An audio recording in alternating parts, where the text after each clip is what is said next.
Greetings. Welcome back to my channel. If you don't know me, I'm Molly McPhaul. I'm a musician, music producer, composer, guitarist, singer, person, and I like making beats. And today I thought it'd be cool to do a breakdown of a beat I made earlier this week. And I'm honestly really proud of it. A lot of my beats are kind of built around initial guitar ideas that I might have. I have like all my, ooh, it's not a nice noise. So I used my bass, live guitars, and drum samples. I found some drum samples, but for the most part, this is all live instrumentation and yeah. So let's get into it. This is the beat. Let's do a little breakdown of the beat before we break it down. You feel me?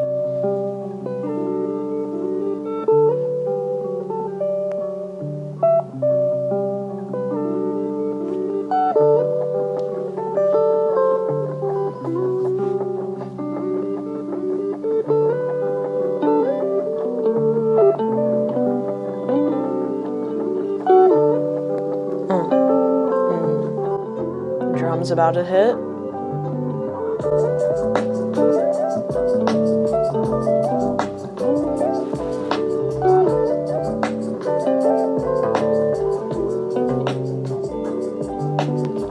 Yeah.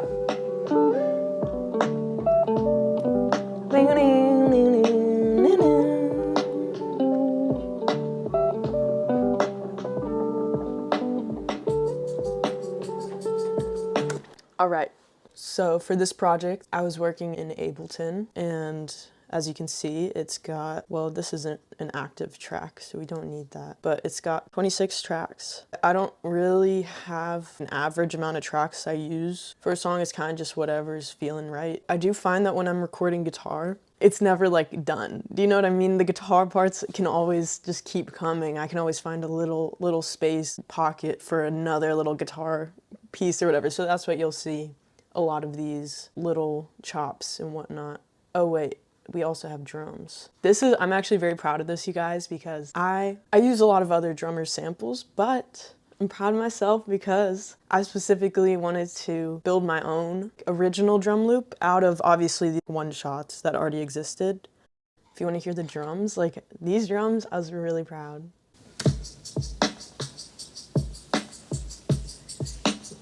I was just really proud because just figuring out drum panning, I've been wanting to improve my production skills when it comes to those areas of the beat. Like I think my mix is like kind of nice, like, oh. And then here, I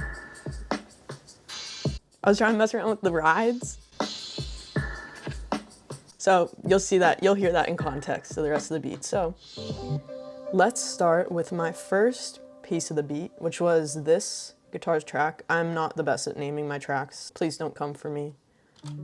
So this was the original.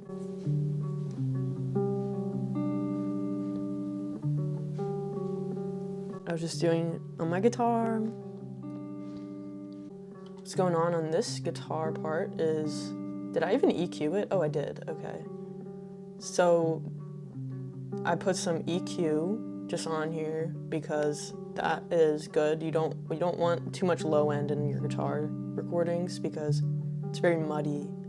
So I usually bring it up like around here. In the high end, for some reason, I think I was on like a weird pickup or something. It recorded a lot of buzz. You hear that?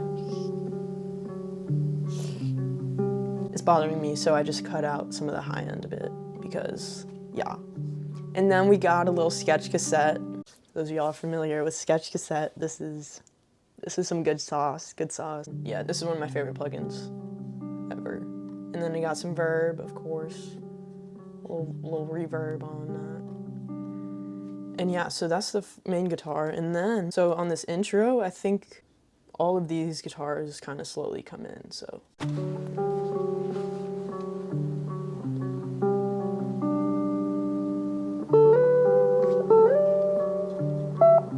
So that's another thing I do a lot with my guitars is I like to have a central riff, kind of a main progression, and then throughout, you know, left and right panning, I like to add my other guitar layers. These are panned hard right and hard left. So what's that sound like? So that was a little reverse guitar moment, actually. Here is also, so we panned a little bit left here.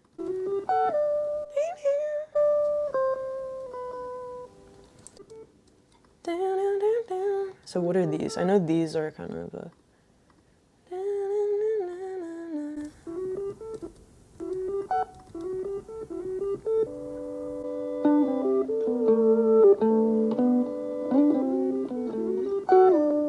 Okay, so that's like a little...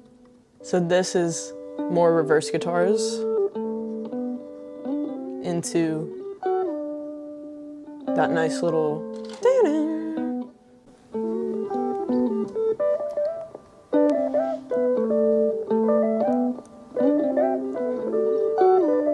And I have those panned like halfway left and halfway right. They're not, you know, all mixed together, the same guitar recordings mixed together in the same space of the recording. You wanna space it out. At least that's what I like to do. A great way that I've approached mixing is actually picturing if you were playing this piece live, where would people be on the stage if it was live? I think that can really help make if you're going for more of a live mix kind of recording, that's just a great way to visualize. Oh, I almost missed this percussive part, which is a new technique that I haven't really used in recording before.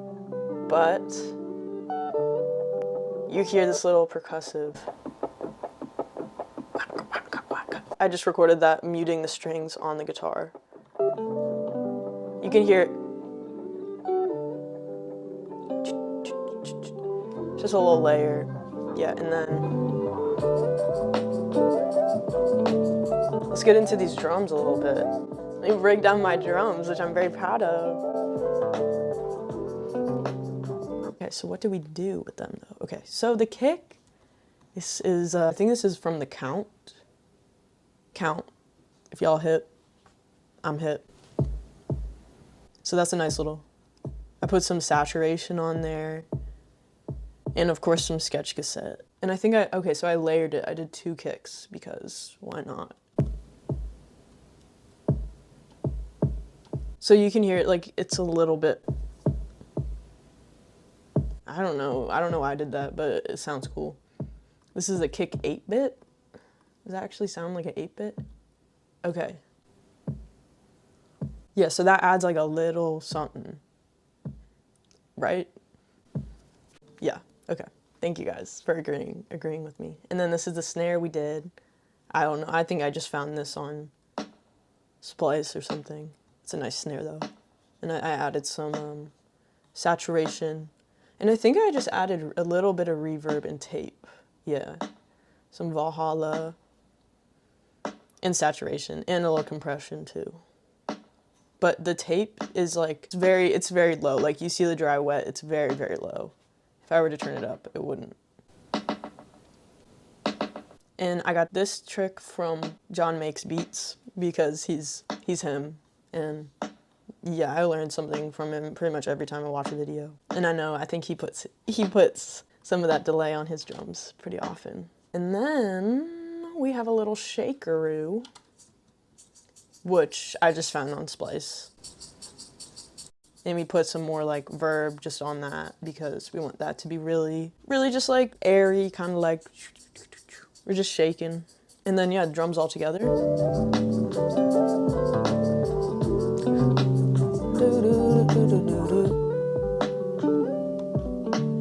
I don't know, I really like these drums, guys. I'm proud of them. And I'm just gonna leave it at that. I'm proud of them. So that is a little MIDI moment I added. These little uplifting strings, like. That's just an Ableton stock sound. And I think it sounds really cool. But layered. So this is my drum breakdown, guys, that I played earlier with like the crashes. And listen.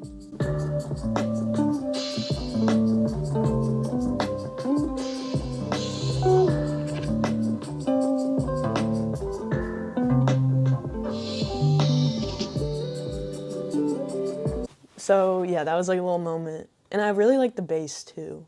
See what I did on my bass here. I think is this the bass track?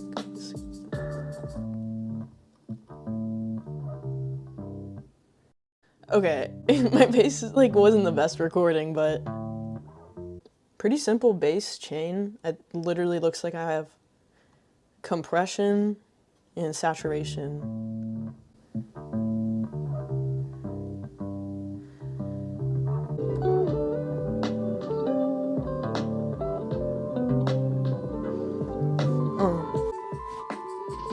Hey. I'm not the only one. The changing of the seasons. I think I'm probably gonna record vocals to this once I write something I like.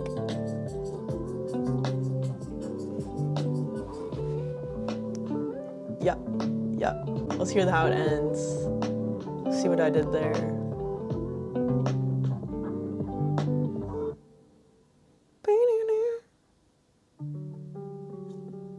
And then it just loops. So yeah, that's my beat. It's definitely like a lo-fi, classic kind of beat, but I like it, and I like it because I made it too. Probably gonna go make another beat after showing you guys this one, so. Can't pinpoint what I'm feeling, 'cause I'm feeling it all. This is how easy I get lost in this music, like, bruh. Okay.